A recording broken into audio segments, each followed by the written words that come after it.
shut down operations at the UK's biggest steelworks in Port Talbot earlier than planned because of a strike by some workers. Up to 1,500 members of Unite are expected to walk out next. Putting you at the heart of the general election and the Euros. Welcome to Sheffield 5 Live. This morning I am live in Sheffield, where we're asking voters what they want to see from the next government. The truth shall set you free. Lots to come from Chris in Sheffield between now and 9 o'clock. And from 9, you can put your questions to the Labour leader, Sir Keir Starmer. He'll be on Nicky's show. The leader of the Labour Party and one of the two men who could be Prime Minister. World, a revived nuclear deal and less enforcement of Iran's strict dress codes. Our diplomatic correspondent, Caroline Hawley, is watching developments. It's a heart surgeon, now a leading contender for the presidency. He's described the actions of Iran's morality police, who enforce the hijab, as immoral. And he has the backing of two former reformist presidents. We'd never forget the football on 5 Live, for goodness sakes. We've had the latest from the England camp as well, where Mark Gay says working with Jordan Pickford has been a little bit interesting. Good morning. Welcome to Breakfast with Charlie State and Naga Munchetti. Our headlines today. President Biden and Donald Trump have gone head-to-head in a heated debate ahead of the US elections later this year. I would rather have that. I wouldn't be here. The only person on this stage is a convicted felon is the man I'm looking at right now. And the fact of the matter is, what he's telling you is simply not true. A former president arriving to debate a current president. That current president aiming to be the oldest incumbent of the White House in US history. It's Joe Biden. 4 years ago, when these two men met, it ended up in a slanging match. Donald Trump. But even new rules didn't stop the insults from flying. The only reason I'm here is he's so bad as a president. Not a sucker. You're the sucker. You're the loser. Both men accused the other of trashing the economy, clashing over tax cuts and inflation.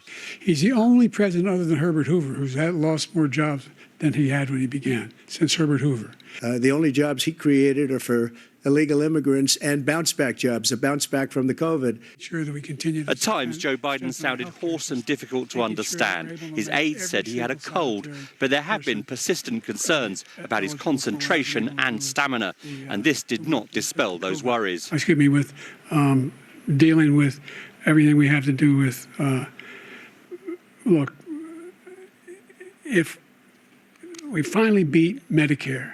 Thank you, President Biden. Abortion and immigration, well, when both men were asked about their age, Joe Biden is 81, Donald Trump 78, they ended up in a bizarre argument about golf. I told you before, I'm happy to play golf if you carry your own bag. Think you can do it? That's the biggest lie that he's a 6 handicap of all. I was an 8 handicap. Yeah. 8. Never. But I have, you know how many... I've seen you swing. I know you swing. There was little in this debate to change the minds of the committed. Both men made well-worn attacks on one another. Both men hurled well-worn insults at one another. What will really count is how this lands with the small number of undecided voters in those key swing states that will decide November's election. So that report by our North America correspondent Gary O'Donoghue. Performance is always going to be key to this debate. Things are always about policy and personality, aren't they? And there were big question marks over Joe Biden in particular, whether he had the stamina, whether he had the concentration, whether he, was getting too old for the job. And I think there'll be a lot of Democrats now who were worried about that for performance. You saw in the piece there how he kind of lost it at one point. And in the rest of the evening, he was kind of rambly. He was difficult to understand at times. He really didn't stick to the point. And it's crucial, I think, you know that in the spin room afterwards, the much vaunted spin rooms that happen after these debates, the Democrats were there for a little bit and then they evaporated, they disappeared. And there were some pretty glum faces, and on the networks afterwards, a lot of glum Democrats wondering what the next 4.5 months are going to hold before polling day. Because O'Donoghue, our correspondent there in Atlanta. By the rise of scams. A seaside donkey owner has started weighing children before they ride because he says some are too heavy for the animals. Many of you, I'll have all the details here on Breakfast.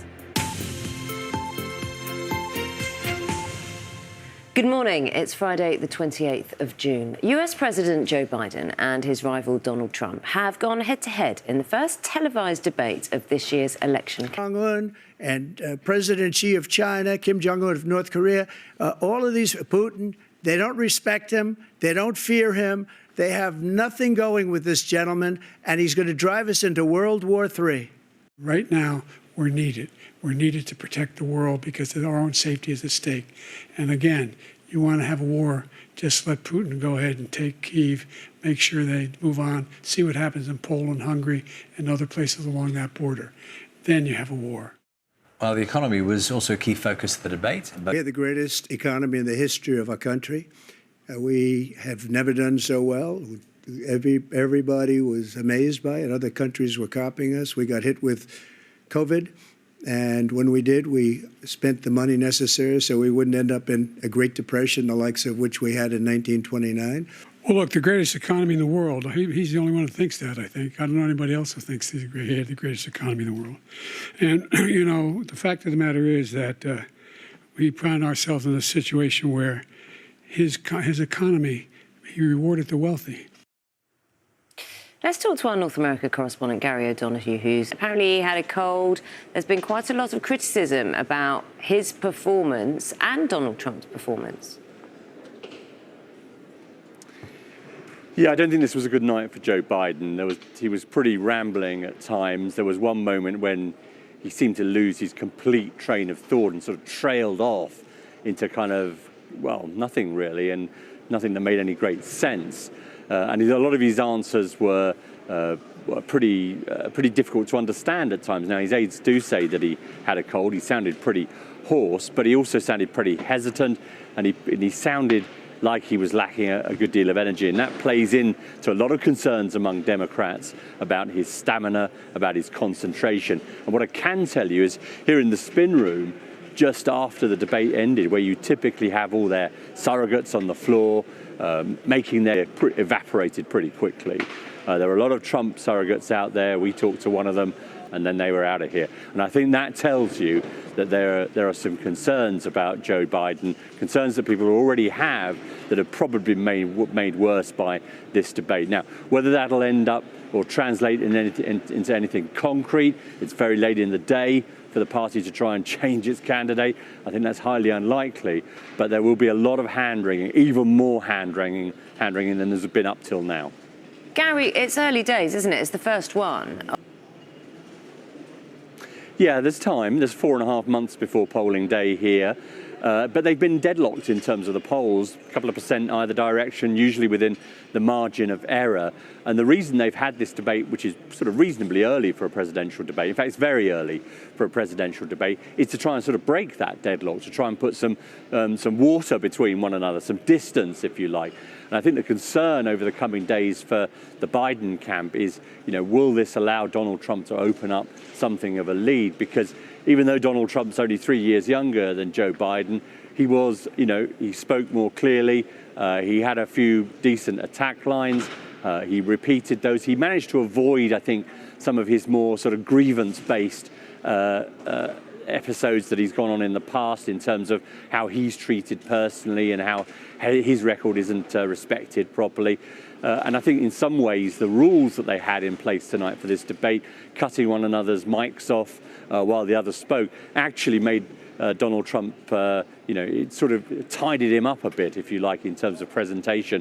And I think his people will be fairly pleased with how it went tonight. But we'll have to wait for those immediate polls and those polls over the coming days just to see whether or not this moved the needle, because, you know, upwards of 70 million people would have consumed this in one way or another, either the thing live on television, on social media, through clips, through secondary sources, all that kind of thing. These things do matter in these presidential races. Absolutely. Gary, thanks so much. Gary O'Donoghue there for us, our political correspondent in Atlanta. Here, attention is turning, of course, to the election campaign less than a week before voters go to the polls. And